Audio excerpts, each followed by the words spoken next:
చూస్ country delight, live better. ఇప్పుడే country delight app ని download చేసుకోండి. గత 2-3 రోజులుగా హైదరాబాదు పరిసర ప్రాంతాలు అలాగే తెలంగాణ రాష్ట్ర వ్యాప్తంగా కురుస్తున్నటువంటి భారీ వర్షాలకు చాలా ప్లేసెస్ లో వాటర్ స్టాగ్నేట్ అయిపోయింది. హైదరాబాద్ లో చాలా ప్లేసెస్ లో ఓవర్ఫ్లో అయ్యి ప్రవహిస్తున్నటువంటి పరిస్థితి ఉంది. ప్రస్తుతం మనం ఉన్నదైతే మూసారంబాగ్ బ్రిడ్జ్. చూడండి ఒక్కసారి ఎంత ఓవర్ఫ్లో ఉందో.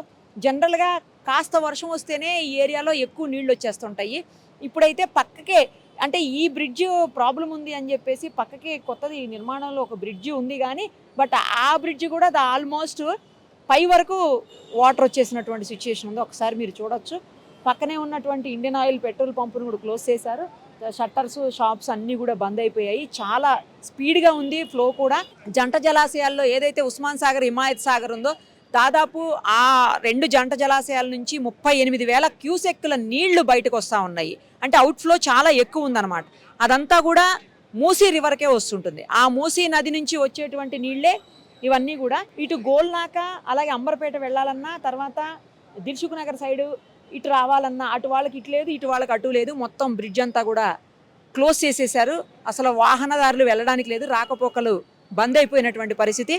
ఈ ఫ్లో ఇప్పుడు కనిపిస్తున్నటువంటి సిచ్యుయేషన్ ప్రకారం చూస్తుంటే ఈ ఫ్లో ఇంకొక 2-3 రోజులు ఇలాగే కొనసాగే అవకాశాలు కనిపిస్తున్నాయి. సో ఇంకో 2-3 రోజుల వరకు కూడా ఇటు సైడ్ ఎలాంటి రాకపోకలు కూడా ఉండవు. కొంతమంది స్థానికులు ఉన్నారు ఇక్కడ, వాళ్ళతో మాట్లాడదాం. ఎప్పటి నుంచి ఇలా ఉంది, ప్రతిసారి ఇలాగే అవుతుందా ఏంటి వాళ్ళని అడుగుదాం ఒక్కసారి. ఇలాగే అవుతుందా? మీరు ఎక్కడ ఉంటారు? అవునండి, ఇక్కడే ఉంటాము. ఇదేనండి. ఎప్పుడు ఇలాగే అవుతుందా? వర్షం వచ్చినప్పుడల్లా అట్నే అవుతుందండి. ఎన్ని రోజులు ఉంటుంది అలా? ఉంటది. ఒక పోయినసారి అయితే వారం రోజులు ఉంది, ఈసారి అయితే 3 రోజులు అవుతుంది. ఇప్పటికే 3 రోజులు అయింది. నిన్నటి నుండి పూరా మొత్తం బ్లాక్ చేసిండ్రు. ఆ పై వరకు వస్తుందా? బ్రిడ్జ్ పై వరకు పై వరకు ఇలాగే వెళ్తుందండి. ఇలాగే వెళ్తుంది. ఇంకా ప్రతిసారి వర్షం కొంచెం వచ్చినా ఇంత లేదు, పెద్ద వర్షం వచ్చినా పెద్ద వర్షం వచ్చినప్పుడు అలాగే అవుతుందండి. పెద్ద వర్షం వచ్చినా. అవునండి. స్కూల్స్ అట్లా ఏమైనా ఉంటాయా ఇటు సైడ్? ఉంటాయండి, ఉంటాయండి. మరి వాళ్ళ పరిస్థితి పరిస్థితి ఇంక అంతేనండి. పరిస్థితి అంటే ఈ చుట్టూ తిరిగిపోవడమే. స్కూల్కి కూడా. అవునండి. మీ పిల్లలు ఏ స్కూల్? దగ్గర స్కూల్? మా పిల్లలు దిల్సుఖ్ నగర్ వెళ్తారండి. అవునండి. పర్లేదు. ఇటువైపు స్కూల్స్ ఉన్నాయా? ఉన్నాయండి. ఇక్కడ నుంచి వెళ్ళేటోళ్ళు కూడా ఉంటారా? ఉంటారు కానీ ఇబ్బంది పడతారు, చాలా ఇబ్బంది పడతారు. ఆ బ్రిడ్జ్ తాకి పైకి కూడా వెళ్తాయమ్మా, ఇంకా అక్కడ తాగుతాయి? ఇంకా అక్కడికే నుంచి ఆగుతుందండి ప్రతిసారి అంతే. చూశారు కదా స్థానికులు చెప్పేది.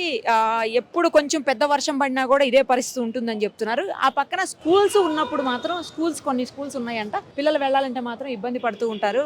హాలిడేస్ కాబట్టి ఇప్పుడు పర్వాలేదు, మిగతా అప్పుడు ఇబ్బంది పడేటువంటి పరిస్థితులు ఉంటాయి. చాలా ఓవర్ఫ్లో ఉంది. ఈ ఫ్లో ఇలాగే కంటిన్యూ అవుతుంటే ఇప్పుడు చూస్తున్న పరిస్థితిని బట్టి చూస్తే మాత్రం, అంటే ఇక్కడ ఉన్న సిచ్యువేషన్ బట్టి చూస్తే మాత్రం ఇంకొక 3-4 రోజులు ఇలాగే ఉంది. వారం రోజులు ఉంది లాస్ట్ టైం అని చెప్తున్నారు ఆవిడ.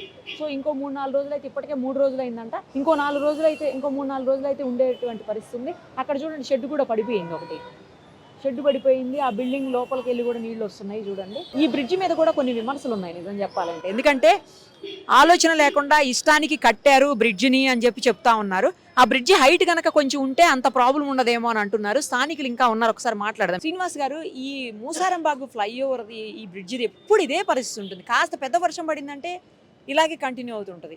ఇప్పుడు అక్కడ ఏదైతే కొత్త ఫ్లైఓవర్ బ్రిడ్జి కడుతున్నారో దాని మీద కూడా కొన్ని వ్యాఖ్యలు, విమర్శలు ఉన్నాయి.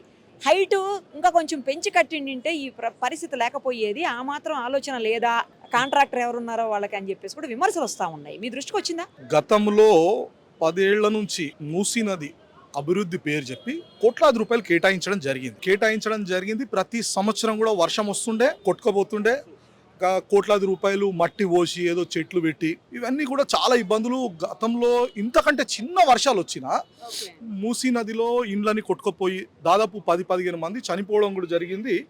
ఎంతోమంది ఆస్తి నష్టం, పెద్ద ఎత్తున ఆ రోజులలో ఆస్తి నష్టం, ప్రాణ నష్టం జరిగింది. మరి ఇవన్నీ కూడా దృష్టిలో పెట్టుకొని నేను దాదాపు 10 ఏళ్ల నుంచి కూడా నేను లైవ్లో వస్తుంటే, ఇప్పుడు మా ముఖ్యమంత్రి రేవంత్ రెడ్డి గారు నేను మాట్లాడుతుంటే ఇబ్బందులు అన్నీ చెప్తుంటే ఆయన చూస్తుండే ఎప్పుడు కూడా అన్న. అవన్నీ ఆలోచన పెట్టుకొని ఆయన ఏం చేసిందంటే మూసీ ప్రక్షాళన అనేది ఒక ప్రాజెక్ట్ పెట్టుకొని దాంట్లో భాగంగానే హైడ్రాని తీసుకొని వచ్చినాక గత 4-5 నెలల కింద మేము హైడ్రా వీళ్ళందరం కలిసి ఒక 2,000 కుటుంబాలు ఇక్కడ నుంచి తరలించినాం.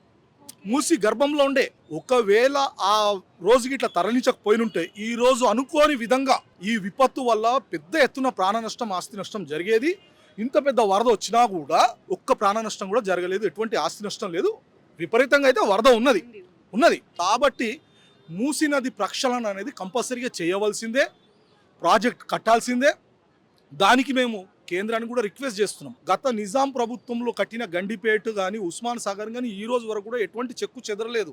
అంటే దాదాపు 10 రెట్లు నీళ్లు వచ్చినా కూడా మరి ఎంత స్ట్రాంగ్గా కట్టిర్రు అవన్నీ ఆలోచన పెట్టుకొని రేవంత్ రెడ్డి గారు రాబోయే 50 ఏండ్లకు అంటే ముందు తరాలకు ఈ మూసీ నీళ్ళు అనేది కూడా చాలా, గండిపేట నీళ్ళు అనేది చాలా ఒక ఔషధం లాంటి వాటర్ ఇవన్నీ కూడా మేము ఫ్యూచర్ సిటీ దగ్గర ఒక ప్రాజెక్ట్ కట్టి ఫ్యూచర్ సిటీకి కూడా వాటర్ ఇచ్చి హైదరాబాదుని ఎటువంటి ఇబ్బంది లేకుండా ఈరోజు చూస్తున్నారు కదా. మూసీ అనేది ఇప్పుడు ప్రతి ఒక్కరు కూడా అవసరము ఈ ప్రాజెక్టుగా. ఇక ఎంత తొందరగా అయితే అంత తొందరగా మేము ముఖ్యమంత్రి గారిని రిక్వెస్ట్ చేస్తున్నాము, ఈ మూసీ ప్రాజెక్ట్ స్టార్ట్ చేయాలి.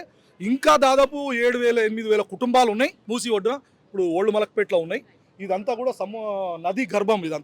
ఇదంతా కూడా మ్యాక్సిమం కూడా ముఖ్యమంత్రి రేవంత్ రెడ్డి గారు రిక్వెస్ట్ చేస్తున్నాం ఏంటంటే మీరు ఎటువంటి అభివృద్ధి చేసినా కూడా ప్రజల సహకారం ఉంటుంది. రేవంత్ రెడ్డి గారు తప్పకుండా మీరు ఏదైతే చేస్తున్నారో ఈ ప్రాజెక్ట్ మూసీ ప్రాజెక్ట్ అనేది అదొక బృహత్తరమైన కార్యక్రమం కాబట్టి తప్పకుండా ఎంత తొందరగా అయితే అంత తొందరగా మేము ముఖ్యమంత్రి రేవంత్ రెడ్డి గారికి ఇమీడియట్గా ఈ ప్రాజెక్ట్ని టేకప్ చేయాలని మేము ఆయనను విన్నవించుకుంటున్నాం. మలక్పేట ప్రజలందరూ కూడా ఆయనని కోరుతున్నారు, అదే కోరుతున్నారు. తప్పకుండా మలక్పేట మీద కూడా ఆయన ఒక దృష్టి పెట్టి మలక్పేటని కూడా అభివృద్ధి పరచాలని మేము ముఖ్యమంత్రి రేవంత్ రెడ్డి. సుమన్ టీవీలో మీ పర్సనల్ అండ్ బిజినెస్ ప్రమోషన్స్ కోసం కింది నెంబర్కి కాంటాక్ట్ చేయండి.